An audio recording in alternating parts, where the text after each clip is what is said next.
This is another edition of the UTPA Baseball Show. My name's Jonah Goldberg, and this is Manny Mantrana. Hello, Jonah. Good to be here. Well, the Bronx are at long last back home after a road trip that was something out of some kind of book or movie. It must have been playing. It started off sort of easily enough. You bus up to TCU on Tuesday to play Tuesday, and then supposed to play Wednesday. The rain had other ideas. Okay, get rained out. Fly to Seattle Thursday. And then if the weather wasn't playing enough havoc with your schedule, then the real fun began. Tried to make sure you get in as many games as possible. Played a doubleheader Friday, just in case the rain played havoc Saturday and Sunday. Okay, it's a reasonable precaution. Seen that before. And you get in both games. Now, you couldn't play at Seattle's home field because it's natural grass, and the rain knocked that out. But, hey, there are turf fields in Seattle, so you go play at a local junior college, get the games in. And then Saturday, I think the game time changed about 18 times at least throughout the day. And then they finally say 6:15 Pacific, and of course you start at 6:45 because of rain. And then after half an inning, a 22-minute rain delay. And then you played, and 4.5 innings took 3 hours, so all of a sudden you ran up against a local curfew. And then Sunday, you ended up back in a different field to finish up the game in a different city. And finally did finish up and got 3 games in, and then took the red eye back. My goodness, what a week for you guys. It was definitely a wild week, Jonah. It was unbelievable. Like you mentioned, all the moving around, the different start times, and going from place to place, trying to get the games in. No fun playing baseball when it's 40 degrees and it's raining. Our guys are not used to it. We're not used to it. So it's no fun playing the game that way, but it had to be played that way. And it was really Saturday. Those first 4.5 innings were just miserable. It was just pretty bad with the weather, the mound. Really, really sloppy. So it was tough conditions. And as you mentioned, just trying to get the games in was a mission in itself. And then we took the red eye, as you said, got into Dallas at about 4:30 in the morning. Lay over till about 9 o'clock that we flew in, and we got back on campus yesterday about 11 o'clock. So the good thing was that we got in early enough, since most of our guys were taking afternoon classes since we practiced during the morning. So most of our guys made it to class. So that was the plus of the entire adventure that we had last week. When you have to deal with so many constant changes, I mean, even Friday, the game times were, I got multiple updates throughout the day, and then you guys ended up starting 15 minutes earlier than I thought you were going to. And like, how does that happen? Like, you suddenly just start 15? Was everybody was just ready, or it was just, okay, we got to get this in because the weather doesn't look good? Yeah, it wasn't easy moving around. Trying to get the kids when you're away trying to play, you trying to get them in a certain routine, and it was tough to do. It was tough enough playing away from home, but then moving them around, different start times, different BP times. Basically, what we were trying to do. We were playing the game when the windows that the Doppler radar said that we had to play because there was not much rain. Obviously, rain all the time. Well, we were there except for the last 4 innings, which it did not rain. But basically, the games and everything else, we were trying to mix it, play the games in between those times when the Doppler radar said that there would be no rain or less rain. 30% chance of rain in Seattle is pretty good. 30% chance rain here, it's not that good. So we went from spaces of 70 to 80% chance rain of rain to like 30%. So it was definitely interesting. It was it was something that I'll always remember. So hopefully next time we're up there, we'd definitely get a little bit better weather. Friday, when you're trying to get you, and really Saturday too, you're trying to get the guys ready for the game, especially the pitchers. I mean, they have a routine. They start throwing X number of minutes before they think the first pitch is going to be at. So was there any,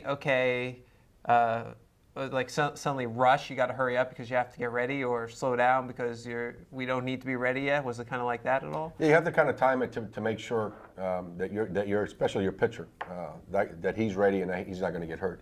So there was a time when we had to stop warming up, making sure everybody's ready then to warm up again.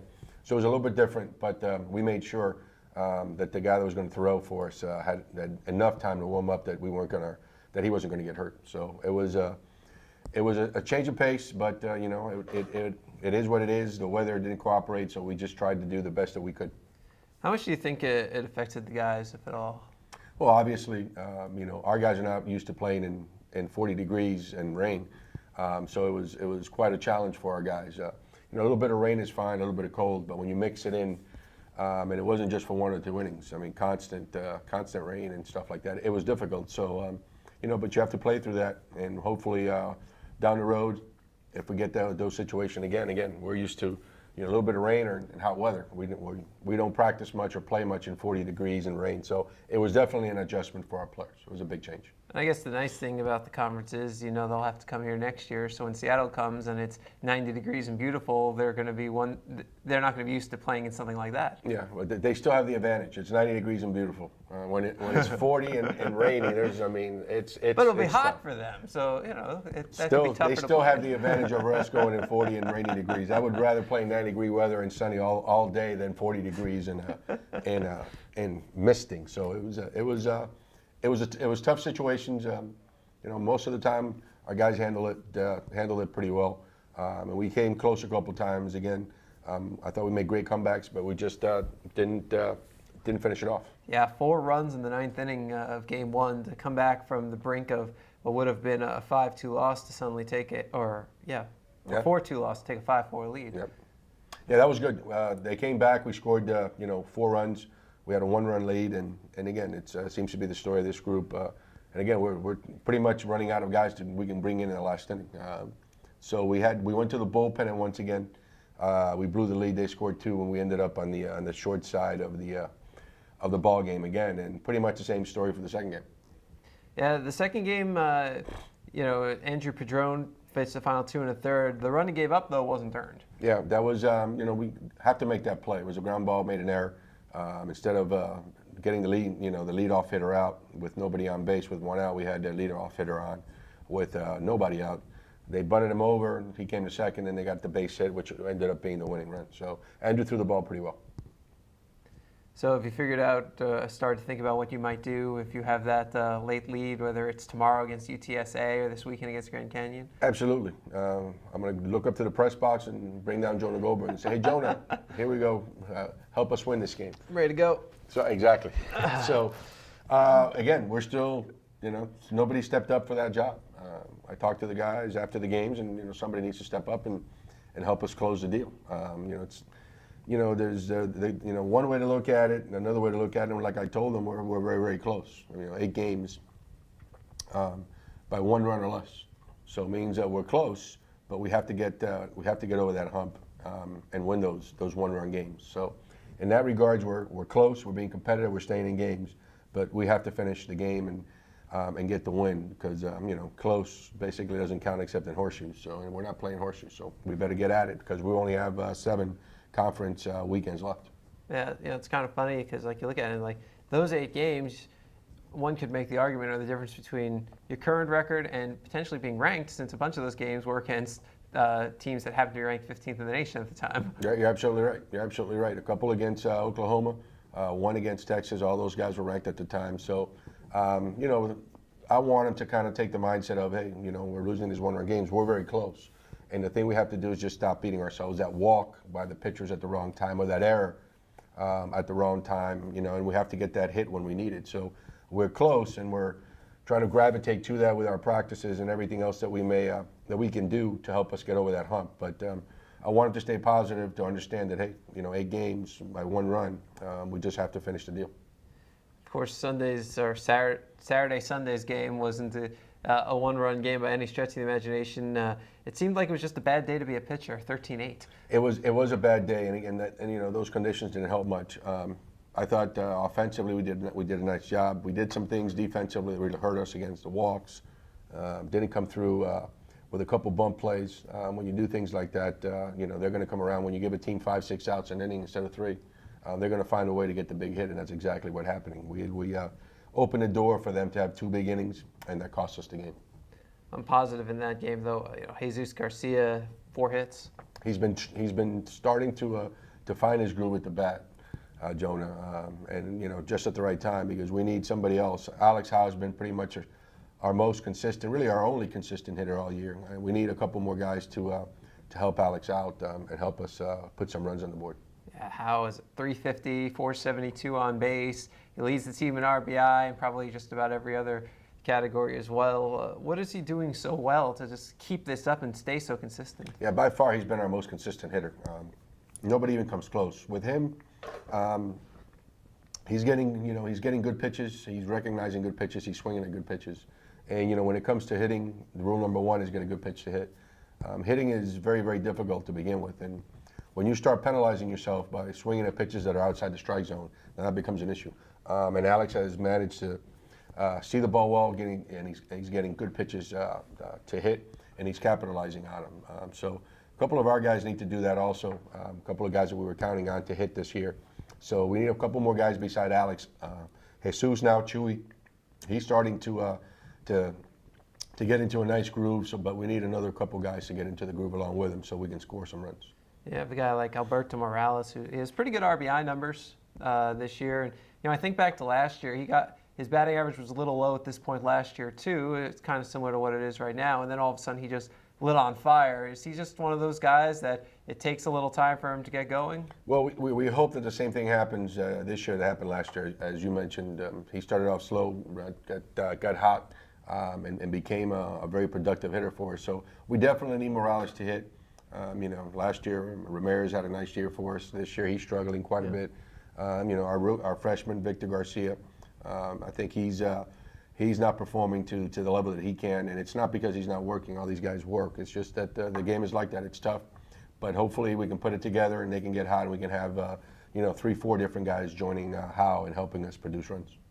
Brandon Rauschman's swinging a pretty good stick, and he got a pretty good amount of playing time over the weekend. Yeah, with that injury to our catcher Jacob Huckabee really hurt us. We have him down. We have Michael Baca, which is a starting outfielder, also down. So when those guys get hurt, you need the substitute, the backups to step in and hopefully help you win some games, and that's what Brandon has done. He caught a couple games this weekend. Blake Thomas is also in there catching, but when you lose your starting catcher, especially a guy like Huckabee, it brings a lot of energy and enthusiasm to the team. It's a tough loss, but Brandon did a nice job swinging the bat, and he's still learning the position. He's only caught for about 3 months, so hopefully he'll continue to improve and hold down the fort until Huck comes back. On the pitching side, Sam Street in the first game, he gave up the 2 runs before he recorded an out, and then he just settled down. And if you take out the first 3 batters, it's 2 runs over 7 innings instead of 4. So, he settled down pretty quickly after that. Was it just, do you think that maybe it was a weather thing, that he wasn't quite ready because the schedule was a little off, and all of a sudden there he went? Yeah, I think it's a combination of what you mentioned. The weather. Obviously, we're not used to playing in that, but also the practice, the bullpen mound, which is totally different than the game mound. And that plays a big factor. Your starting pitchers and your relievers need a little bit of time to get used to it. But he settled down and he kept us in the game. Typical Sam Street. He's going to keep us in games. So not his best. He wasn't as sharp as he's been in the past. But even on his worst days, he keeps us in the game, and that's what makes him a Friday night guy. And Alex Henson, career high 7 strikeouts. His best performance since becoming a Bronc, Jonah. He had, like you mentioned, 7 strikeouts. I think he went 6 or 7 strong innings. But by best, his best performance, and we're counting on him to give us a few more of those performances over the weekend. Now his best performance, he had 2 hits, shutout, 6 innings against UT. You take that. I didn't see this game, but. Because they didn't have a broadcast, so this was better than that game? Yeah, he commanded the ball a lot better. He's really improved with his changeup and with his breaking ball. The breaking ball now for him is not only a get it over for a strike pitch, but now has also become a swing and miss pitch, which becomes an out pitch and a strikeout pitch, hence the 7 strikeouts. But his performance as far as dominating his pitches and hitting his spots, by far his best performance. Tanner Dickerson continues to be a bright spot out of the bullpen. I think his ERA is down to 186. Yeah, he doesn't throw hard, but he keeps the ball down, Jonah. He hides the ball, gets a lot of ground balls. So he's really done a nice job for a freshman coming out of the bullpen for us. So after that crazy travel and getting back at 10, 11 a.m. yesterday, yesterday. What's this week like? Because you have the game Wednesday and you have the games this weekend. Do you do any kind of practice, or I mean, I'm sure the guys are exhausted from the trip and they have academics to catch up on too. Like, how do you work that out? Yeah, I mean, you're exactly right. It was a long week. So basically, yesterday, once we got back, we just told them that they needed to go to class. Today, for the position players, was a total day off.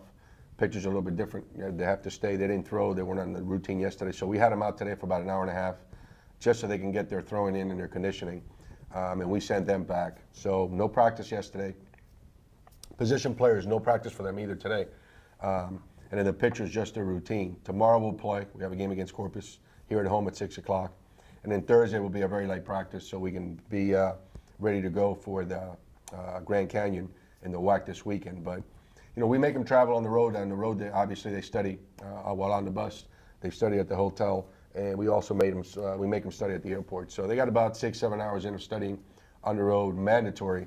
Plus, they had some downtime in their rooms, which you know, a lot of them also got to hit the books. But yeah, you made a good point. You have to be careful, especially after all that travel. You don't want to wear them out. You know, you want them to be fresh, and you know, we still have half the season left, so that's a big consideration when you're coming back from a trip of that nature. And Texas A&M Corpus Christi coming up tomorrow. That's a team you've already faced 6 times this year. Yeah, we play each other quite a bit. Obviously, it makes sense. They're about 2.5 hours away from us, so for us it makes scheduling sense, and for them too. So they definitely know a lot about us. We know a lot about them. We'll start Kyle Tokunaga tomorrow. He did a nice job against them last time he faced them at their place. Threw about 5-6 innings, only gave up 2 runs. So we're expecting Kyle to have another good performance tomorrow. The nice thing is you face a guy in Despain who you've already seen this year, so you have in the same way they have a scouting report on Tokunaga, you've got a scouting report on them. Correct. We've seen each other. Basically we can coach each other's teams. So and the players know each other very very well. So we'll face them tomorrow. Have a light practice on Thursday, and then be ready to play Grand Canyon here at Edinburgh Stadium Friday, Saturday, and Sunday. Yeah, you go from an incredibly familiar opponent to a completely foreign opponent. Grand Canyon's a team you've never seen. Never seen. We'll see them for the first time Friday night, and hopefully we'll have a nice turnout so that for the games Friday, Saturday, and Sunday to support our players. Friday at 7, Saturdays at 6, Sunday at 1. We're going to strike out hunger on Sunday. Anybody who brings 4 non-perishable food items will get a free ticket. We give you the ticket, we give the food to the food bank RGV, so that way all of the food, all the donations stay local and help those here in the Rio Grande Valley in need. Family of 4 brings 16 items and we'll get you all in. Wednesday's game against Corpus is at 6 o'clock, and then it's all part of a 5-game homestand as the Bronx face off on Tuesday against Incarnate Word. That game also at 6 p.m. All the games here at Edinburgh Baseball Stadium. Gates open an hour before game time. Tickets and more information, you can visit utpabronx.com. He's Manny Mantrana, the head coach of the UTPA baseball team. My name's Jonah Goldberg. We'll be back with you next week here on 956sports.com.